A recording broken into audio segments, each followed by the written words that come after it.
Most people move through life with this quiet feeling that something inside them is misaligned. Like there's a gap between who they truly are and who they're supposed to be, but they can't fully explain it. And to avoid that vague discomfort, they learn a skill that society rewards more than honesty. They learn to wear social masks. They learn to adopt acceptable behaviors. They learn to repeat the right emotions at the right time. And little by little, they become strangers to themselves. Instead of listening to what they actually feel, they adjust themselves to what the world expects, even when the cost is their authenticity, their presence, their aliveness. So they build a life that works on the outside, but feels empty on the inside. Over time, they develop two versions of themselves: the version they show the world and the version they hide, sometimes even from their own awareness. The first one is manufactured from fragments of identity that are considered presentable. The second one collects everything that doesn't fit the social ideal. And when that split grows too wide, something heavy appears: a deep sense of alienation, a silent sensation of living like a foreigner in your own existence, physically present in your body, but emotionally absent from the experience of being alive. In 1942, the French-Algerian writer Albert Camus described this feeling with unsettling precision, and society in the story decided to execute the character because of it. His name was Meursault, and the most disturbing part is this: a piece of him lives inside every one of us. Meursault is a strange character. Awkward, uncomfortable, hard to like. He doesn't display the emotions we expect him to display. He doesn't follow the emotional scripts society demands, and he doesn't seem to care about all the things we've been trained to value. When his mother dies, he doesn't cry. At the vigil, he drinks coffee and smokes a cigarette. The next day, he goes to the beach, watches a comedy, and starts an affair with Marie. Society watches all of this and decides there is something deeply wrong with this man. But here's the question: is the flaw really in him? Or is the real strangeness in us? Us who constantly perform just to be accepted. Meursault disturbs us because he exposes something we would rather not look at: the possibility that everything we call normal is nothing more than collective theater, a carefully rehearsed performance designed to protect us from confronting the emptiness underneath existence. When we look at him, we feel both disgust and fascination, because deep down, we recognize something in him that also lives in us, a silent part that watches everything from a distance, a part that doesn't feel what it's supposed to feel, a part that is tired of pretending. Meursault is the mirror we don't want to face. And maybe that is exactly why we judge him so harshly, why we condemn him with such certainty, why we feel the need to turn him into a monster. Because if he is simply human, if he is simply someone who refused to lie, then what does that say about us who lie every single day? What does it reveal about how fragile our moral certainties really are? What does it expose about how artificial our emotional performances have become? Meursault doesn't need to do anything extraordinary to shake us. His mere existence, his refusal to play the social game, his raw honesty already destabilizes the entire structure of collective lies on which we've built our shared reality. What makes him so troubling isn't exactly what he does. It's what he refuses to do: lie. He doesn't fake sadness he doesn't feel. He doesn't perform grief to satisfy other people. He doesn't declare eternal love that doesn't exist inside him. He doesn't invent remorse just to look human. And for society, that is unbearable, because we live in a world that values the appearance of emotion more than honesty about its absence. We prefer someone who performs compassion over someone who admits indifference. We demand emotional performances as proof of humanity, and when someone refuses to perform, When someone refuses to act, we label them broken, strange, dangerous. Meursault doesn't want to hurt anyone. He simply can't or won't take part in the game of masks. And maybe that's what frightens us most about him. The possibility that those masks are all that stand between us and the void. That without them, there's nothing left but the unbearable silence of an existence with no script, no ready-made story. To look at Meursault is to look at our own fragility, disguised as normality. It's as if he were saying, without words, that everything we consider essential, visible empathy, performative mourning, declared love, displayed ambition, might be nothing more than a social construction, a tacit agreement where we all pretend together just to maintain the illusion that there is a shared meaning, a common humanity, something that binds us beyond our fear of emptiness. And when someone breaks that agreement, when someone stops pretending, the whole structure begins to crack. Because if one person can live without lying, then all of us could. And if everyone stopped lying, what would remain? Maybe only the awkward silence of people who no longer know how to relate without masks, who no longer know who they are without the roles they play, who discover, too late, that they've spent their entire lives being characters instead of being persons. Life in society demands that we all become actors. From our earliest years, we're taught that there are correct ways to react to every situation, how to show joy at celebrations, how to express sadness at funerals, how to perform love in relationships, how to fake interest in empty conversations. We build a whole repertoire of appropriate gestures, acceptable tones of voice, expected facial expressions. And the better we become at this performance, the more we're recognized as well-adjusted, empathetic, functional people. The problem is that this constant acting creates a growing distance between what we feel and what we show, between who we are and who we pretend to be. Over time, we lose the ability to tell authenticity apart from performance. We start believing in our own masks. And when we meet someone like Meursault, who simply refuses to step onto the stage, it feels as if the very structure of social reality is being threatened.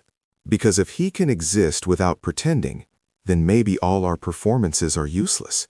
Maybe the compassion we show is fake. Maybe the love we declare is just a convention. Maybe we're all just repeating lines we learned in a play that no one truly believes in anymore, but that everyone agrees to keep acting in, just to avoid the collapse of shared meaning. And what's most disturbing is realizing how perfectly it all works, most of the time. No one questions it. No one stops to ask whether they really feel what they're showing. No one admits they're just following an invisible script, repeating empty gestures, playing emotions that don't truly live inside them. And so it goes on, generation after generation. We teach our children the same art of hiding.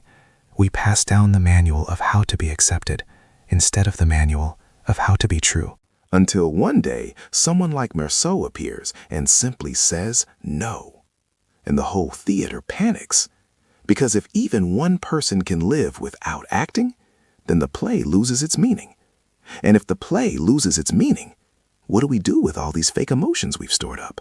With all these moral certainties built on empty performances? With this entire life we've devoted to being approved instead of being real?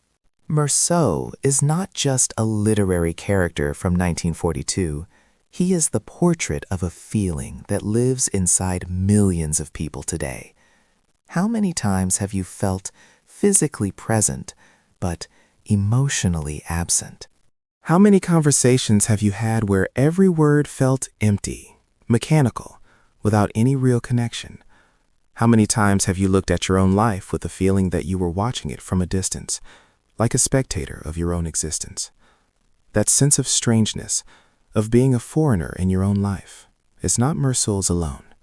It pulses in everyone who wakes up without a sense of purpose, who goes to work repeating meaningless tasks, who interacts without forming real bonds, who consumes entertainment just to fill the void, who scrolls endlessly through a feed searching for something that matters, who falls asleep at night with the feeling of having lived yet another day that didn't really count. Meursault's alienation is the alienation of the modern world.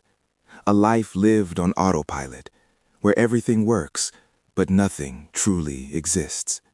Physical presence, emotional absence, constant movement, inner paralysis, infinite stimulation, existential boredom. And what's most frightening is realizing that this isn't the exception, it's the rule. We live in an age where everyone is connected, yet no one truly connects. Where everyone is busy, yet almost no one is doing something that really matters. Where everyone is alive, but so few are actually living. Meursault simply admitted this. He looked at his own indifference and didn't try to hide it, didn't try to justify it, didn't try to turn it into something acceptable. He just existed with it. And we, who spend our entire lives hiding our own alienation, pretending to be present when we are absent, performing connection when we are isolated, smiling when we are empty, we condemn him for admitting what everyone feels, but no one has the courage to say. Because it's easier to point at Meursault and call him a monster than to look in the mirror and admit that maybe we are all strangers too, living borrowed lives, inhabiting bodies that function but don't feel, existing without ever truly being present. And maybe that's exactly what Camus wanted to show, that the real monstrosity is not in the one who admits the void, but in the one who spends an entire life pretending it doesn't exist. Meursault's indifference is not a psychopathic coldness. It's a symptom. It's a diagnosis. It's the natural response of someone living in a world where nothing seems to truly matter. When you grow up in a society that values appearances more than essence, productivity more than presence, consumption more than connection, when you realize that everything you were taught to chase, success, recognition, status, accumulation, brings no real satisfaction, when you look around and see people living empty lives they didn't choose, but simply inherited and repeat, when you understand that the stories we're told about love, happiness, and fulfillment are just convenient narratives to keep the system running, what happens? You start to feel less. Not because you're incapable of emotion, but because feeling deeply in a superficial world hurts too much. Indifference becomes armor. Emotional detachment becomes a survival strategy. And one day, you wake up realizing that you're living like Meursault, present in the body, absent from the experience, functioning without truly being alive.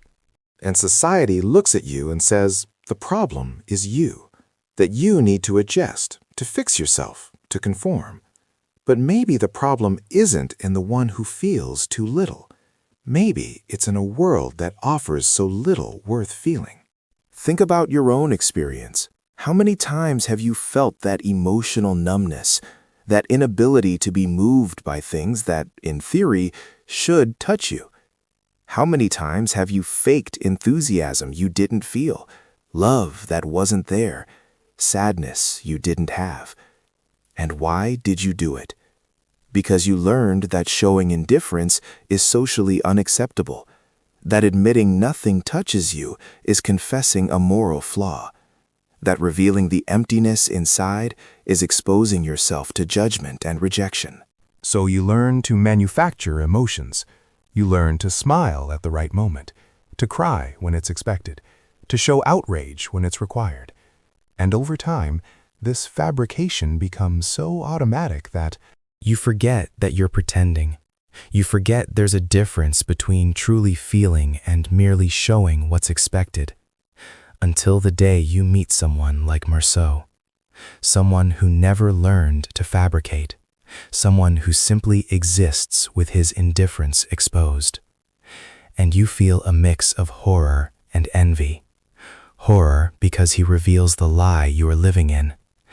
Envy because he has the courage to be what you hide.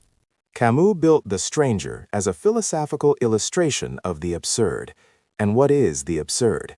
It's the brutal collision between two irreconcilable truths. On one side, the human need to find meaning, purpose, explanations for everything. On the other, the indifferent silence of the universe, which offers no answers, no predefined plan, no guarantee that anything really matters. We are born searching for meaning in a world that was never built to provide it. We want clear answers in an existence that offers only ambiguity. We crave control over a reality that is fundamentally uncontrollable. And Meursault embodies this experience perfectly. He lives without seeking justification, without creating comforting stories, without pretending that some hidden meaning is waiting to be discovered. He accepts the world as it is, contingent, arbitrary, indifferent. And that terrifies society. Because if Meursault is right, if there truly is no objective meaning to life, then all our certainties, all our values, all our moral hierarchies are nothing more than human inventions, fragile constructions we created to avoid facing the void. The absurd is not nihilism. It's not saying that nothing matters. It's recognizing that nothing matters objectively, and that this places us before a terrifying freedom.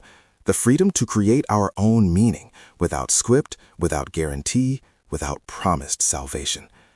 Think about how we spend our lives searching for signs, reasons, explanations. When something bad happens, we need to believe there's a reason. When something good happens, we want to believe we deserve it. When we look to the future, we need plans, goals, clear destinations. And when none of that makes sense, when life reveals its randomness, its lack of logic, its total indifference to our desires and efforts, we panic. Because we were raised to believe there is an order, a plan, a cosmic justice. Discovering that none of it exists, that we're floating in a universe that doesn't care about us, that owes us nothing, that is completely indifferent to our suffering and our joy, that's almost unbearable. Meursault, though, doesn't panic. He simply accepts it. And it's this acceptance, this peace with the absurd, that turns him into a threat. Because if he can live without the illusion of meaning, then maybe all our illusions are useless. And if our illusions are useless, then maybe we've spent our lives deceiving ourselves, building castles of meaning on sand, inventing purposes that exist only because we've collectively agreed to pretend they exist. We are given invisible scripts from the moment we're born about how to live. We're told when to cry, when to laugh, when to love, when to hate, when to fight, when to give up. There's a script for everything: how to behave at a funeral, how to react to a promotion, how to show affection, how to express ambition, how to perform morality. And most of us follow these scripts without ever questioning them. Because following is easier than creating. Because belonging is more comfortable than being alone. Because pretending to be normal is less frightening than daring to be authentic. But Meursault simply cannot follow the script. When his mother dies, he doesn't fake a sadness he doesn't feel. When Marie asks if he loves her, he honestly answers that love means nothing to him. When his boss offers him a promotion in Paris, he declares his indifference, not out of laziness, but because career advancement has no intrinsic value for him. And each of these refusals is an affront to the social order, because they expose that the scripts we all follow are not universal truths, but arbitrary conventions we accept to avoid the chaos of total freedom. Fundamentally uncontrollable. And Meursault embodies this experience perfectly. He lives without seeking justification, without creating comforting stories, without pretending that some hidden meaning is waiting to be discovered. He accepts the world as it is, contingent, arbitrary, indifferent. And that terrifies society, because if Meursault is right, if there truly is no objective meaning to life, then all our certainties, all our values, all our moral hierarchies are nothing more than human inventions. Fragile constructions we created to avoid facing the void. The absurd is not nihilism. It is not saying that nothing matters. It is recognizing that nothing matters objectively, and that this realization confronts us with a terrifying freedom, the freedom to create our own meaning without script, without guarantee, without promised salvation. Think about how we spend our lives searching for signs, reasons, explanations. When something bad happens, we need to believe there is a reason. When something good happens, we want to believe we deserve it. When we look to the future, we need plans, goals, clear destinations. And when none of that makes sense, when life reveals its randomness, its lack of logic, its absolute indifference to our desires and efforts, we panic. Because we were raised to believe there is an order, a plan, a cosmic justice. Discovering that none of it exists, that we are floating in a universe that does not care about us, that owes us nothing, that is completely indifferent to our suffering as well as our joy, is almost unbearable. Meursault, however, does not panic. He simply accepts, and it is this acceptance, this peace with the absurd, that turns him into a threat. Because if he can live without the illusion of meaning, then maybe all our illusions are useless. And if our illusions are useless, then maybe we have spent our lives deceiving ourselves, building castles of meaning on sand, inventing purposes that exist only because we have collectively agreed to pretend they exist. From birth, we are given invisible scripts about how to live. We are told when to cry, when to laugh, when to love, when to hate, when to fight, when to give up. There is a script for everything. How to behave at a funeral, how to react to a promotion, how to show affection, how to express ambition, how to perform morality. And most of us follow these scripts without ever questioning them, because following is easier than creating, because belonging is more comfortable than being alone, because pretending to be normal is less frightening than daring to be authentic. But Meursault simply cannot follow the script. When his mother dies, he does not fake a sadness he does not feel. When Marie asks if he loves her, he honestly answers that love means nothing to him. When his boss offers him a promotion in Paris, he declares his indifference, not out of laziness, but because career advancement has no intrinsic value for him. When the priest tries to convert him in the corridor of death, he rejects religious consolation. And each of these refusals is an affront to the social order, because they expose the fact that the scripts we all follow are not universal truths, but arbitrary conventions we accept to avoid the chaos of total freedom. Meursault shows us that it is possible to exist outside the script, and that is both liberating and terrifying. Think about how many of these scripts you follow every single day without even noticing. You smile when you don't feel like it. You ask, "How are you?" without really wanting to know. You say, "I love you," because it's expected, not because you feel something specific in that moment. You go to social events you don't want to attend. You maintain relationships that don't nourish you. You chase goals that were never truly yours, but were sold to you as essential. You pretend to be interested in conversations that bore you. You fake understanding of things you don't understand. You nod along with opinions that aren't yours. And you do all of this automatically, without questioning, because from childhood, you were trained to follow the script, to avoid creating discomfort, to fit perfectly into the social machinery. But what happens when you stop and ask yourself,